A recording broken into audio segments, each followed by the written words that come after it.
Hello Veeru, game खेलेगा? नहीं यार मेरा मन नहीं है। और कालू तू?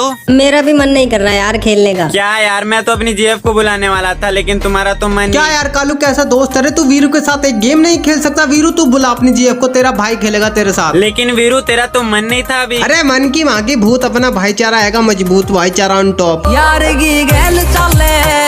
अरे बाबू, मेरे रहते हुए रिवाइव की कमी कैसे हो सकती है तुम्हें? रुको बाबू, अभी करती हूँ रिवाइव। अरे चिंता मत करो, मेरे पास बहुत सारे टोकन है। कोई बात नहीं बाबू, ये लो रिवाइव। ये लो 600 वाला रिवाइव।